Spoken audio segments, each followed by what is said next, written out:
त्या कुठल्या तरी वाड्यात जाऊन आणि काहीतरी सांगशील ते काय करू नको प्लीज. 2 माझ्यावर राहा म्हणजे व्यवस्थित होईल सगळं. ठीक आहे. तर सगळ्यांनी आता उल्लेख केला. विलास नाईक साहेबांनी अनेक गोष्टीचं संकल्पपत्र सांगितलं. आम्ही काय केलं याच्यापेक्षा सर्व जनता जाणते मी काय केलं. वडील 38 वर्ष ग्रामपंचायत सदस्य होते, 18 वर्ष सरपंच होते. त्यानंतर आज मी 18 वर्ष या ग्रामपंचायतीत, 10 वर्ष आणि 8 वर्ष या नगरपंचायतीच्या सत्तेमध्ये आहे. कामं कशी करायची असतात, काय करायची असतात हे खरं म्हणजे मी शिकलो कुणाकडून तर माजी मंत्री भरभोंडा पाटलांच्याकडून मी शिकलो. आणि आज ते इथं आज नाही आहे कारण माननीय मुख्यमंत्री आता 12-12:30 चंदगडमध्ये येत आहेत म्हणून सगळे भारतीय जनता पार्टीचे नेते तिथे गेले. खासदार साहेब देखील जायच्या गडबडीत आहेत. मी त्यांना विनंती केली ते अजून पोचायला तास लागेल, तुम्ही अर्ध्या तासात जाऊन पोचताय त्यामुळे काय अडचण नाही, हा कार्यक्रम व्यवस्थित करा आणि तुम्ही निघा असं सांगितलं. साहेब खरं म्हणजे आजपर्यंतच्या निवडणुकीत मी आमचा समाज माझ्या पाठीमा असत होता. थोडंसं मुस्लिम समाज माझ्यापासून एक 500-600 मतं माझ्याकडे कायमची म्हणजे हे जरी नाही म्हटले अबू तरी ती यायचीच आणि माझ्यावर असायची. पण आत्ता असं झालं साहेब मुस्लिम समाजापैकी 50% जास्त मुस्लिम समाज हा आज माझ्याबरोबर. आंबेडकर साहेब आश्चर्य वाटण्यासारखी परिस्थिती आज झाले. कशामुळे झाले काय झालं मला माहिती नाही पण त्यांच्यात बदल झाला आणि त्यांचे सगळे उमेदवार आज आपल्याबरोबर जोरात आहेत आणि जास्तीत जास्त मतानं निवडून येणार आहेत. त्या जे 6 उमेदवार ते 6च्या 6 जास्तीत जास्त मतानं निवडून आणायची जबाबदारी आबूनं पण घेतला, आमच्या मुलात इकडे घेतलं. अनेक जे उमेदवार आहेत ते आहेतच. आणि साहेब माझे उमेदवार काल पोलिसांच्या रिपोर्टनुसार आणि वार्ताहरांच्या रिपोर्टनुसार 14 सीटा तुमच्या आणणं फार पुढे आहे असं मला त्यांनी सांगितले. त्यात 1-2 नंबर आहे लक्षात ठेवा तुमचं पण आहे. तर 14 सीटा पुढे आहेत. 2-3 सीटामध्ये तुम्ही कुठे कमी पडताय ती जोडणी करा. त्यांनी मला विनंती करून सांगितले कारण हे वार्ताहर हे आमच्या बाजूनं माझं काम बघून हे सातत्यानं असतात. अनेक गोष्टी त्यांच्या देखील आहेत. अनेक गोष्टी करत असताना मी फार पुढे नसतो साहेब पण मी करायला होतो. विरोधक जरी असला तर त्यात शिंपी असू दे, मुकुंद देसाई असू दे किंवा इतर पार्टीचे असू देत साहेब मी सगळ्यांना बोलून घेतो असं बसवतो आणि जे मला पाहिजे ते मी त्यांना सांगतो करायचं.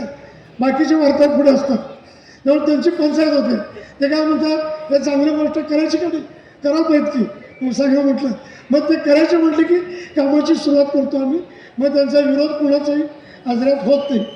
आंबेडकर साहेब थोडंसं मी तुमच्यावरती माझं तुमचं चाललेलं असतं नेहमी हल्ली तरी फारच चाललं आहे. 6 महिन्यापासून त्यांची माझी भेट नाही बोलणं पण नाही.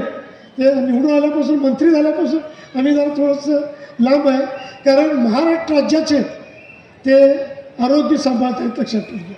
आणि त्यामुळं थोडंसं आम्ही देखील त्यांच्याकडे कमी केलं.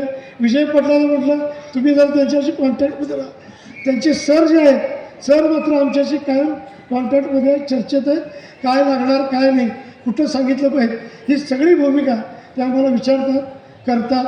आणि आज देखील त्यांच्या ताकदीचा विचार केला जर ती आंबेडकर साहेबांची जरी असली तर आम्हाला ते ताकद देतात आणि या सगळ्या गोष्टी करून आमच्याकडं करून घेतात. याच्यात साहेब सेना आहेच, भाजप आहेच आणि मुस्लिम साहेबांचे एक पठाण रशीद तो पण मुस्लिम साहेबांचा आहे. म्हणजे युती आम्ही सांभाळायचं काम केलं इथं. रशीद बोल रहे काय नाही ना मनसेनं काल पत्र दिले. आज फोटो यायला पाहिजे म्हणून मला सांगितलं होतं.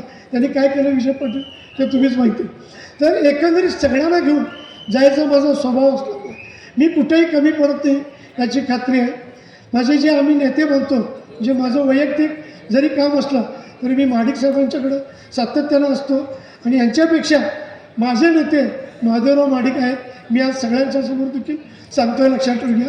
त्यांनी मला सुरुवातीपासून आंबेडकर साहेबांच्यावर राहायचं आणि नगरपंचायत जिंकायची आणि तिथं भाजप नसलं तर माझी तारावणी आघाडी मला मुन्ना साहेबांच्यावर जा आणि तिथं घे. मी पण सांगतो जे काय असेल त्यांच्या माध्यमातून करून घ्या. तुला अडचण येईल त्यावेळी फक्त मला फोन कर नाहीतर सांग. साहेब मी आज त्यांना बोलवणार होतो शिट्टी वाजवायला बोलवणार होतो. ते शिट्टी वाजवतात कल्पना आहे ना महादेवराव महाडिक या निवडणुकीच्या निकालानंतर साहेब मी त्यांना घेऊन येणार आहे. मला माहिती आहे मला ते उचलून घेणार, शिट्टी वाजवणं हे काम ते करतात आणि एक चांगली प्रथा या सगळ्यांच्या माध्यमातून माझ्यापर्यंत आहे. मी फार कोण मोठा नाही, दादांची ताकद भाजपच्या माध्यमातून आम्हाला मिळत असते.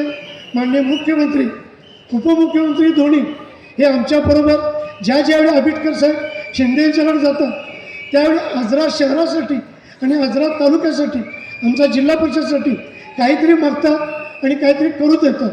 त्यामुळे आंबेडकर साहेब आमचे आत्ता दैवत आमचे आंबेडकर साहेब आहेत आणि मी आज नाही आहे त्यांच्यावर कोण नव्हतं तेव्हापासून मी त्याच्यावर 17 वर्ष झाली मी त्यांचं काम करतो आहे. आत्ता भरपूर आलेत नाही असं नाही आणि मी आंबेडकर साहेबांच्या बाजूला उभारतात त्यामुळे आम्ही फक्त टी व्हीवर नाहीतर पेपरला बघतो आहे काय असं नाही. त्यांचं काम ते करू देत. आम्ही कुणा साहेब मी या सगळ्याच्या कुणावरही टीका केलेली नाही आणि मी करणार नाही. गरजच नाही ना मला टीका करायची. मला हुकुमशाह म्हटलं अरे मी हुकुमशाह जर असतो आत्ताचे 4 आहेत माझ्याबरोबर तर माझ्यावरचे 4 तिकडं आहेत साहेब. मी त्यांच्यावरती जबाबदारी टाकली होती. आम्ही इथं नाही, आम्ही थांबतो, तुम्ही करा आणि काय ते सांगा साहेब. आता ती लोक त्यांना उभा करून घेऊन आली म्हणजे अशी परिस्थिती आहे. मग त्यांच्याकडे आज कोण नसल्यामुळं ते आज म्हणतात की हुकुमशाह. मी म्हटलं चॅलेंज आहे माझं, इथं या नाही तर तुमच्या कार्यक्रमात मला बोला, मी बोलतो म्हटलं. तर मी देखील गरज नाही असं आमच्या लोकांचं म्हणणं आहे. तर त्यामुळं मला कोणावर टीका करायची गरज नाही. आंबेडकर साहेबांच्याकडं आणि महाडिक साहेबांच्याकडं खूप आपण मागायचं आहे, खूप आहे लक्षात ठेवून घ्या. खूप केलं आहे, खूप मागायचं आहे.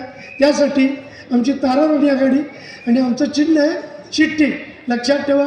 आणि उद्याच्या मतदानात प्रचंड संख्येनं 17-0 आणि नगराध्यक्ष म्हणून माझी उमेदवारी जिथं आहे त्या सगळ्यांना शिट्टीवर शिक्का मारा आणि मला निवडून द्यावं एवढी विनंती करतो आणि थांबतो.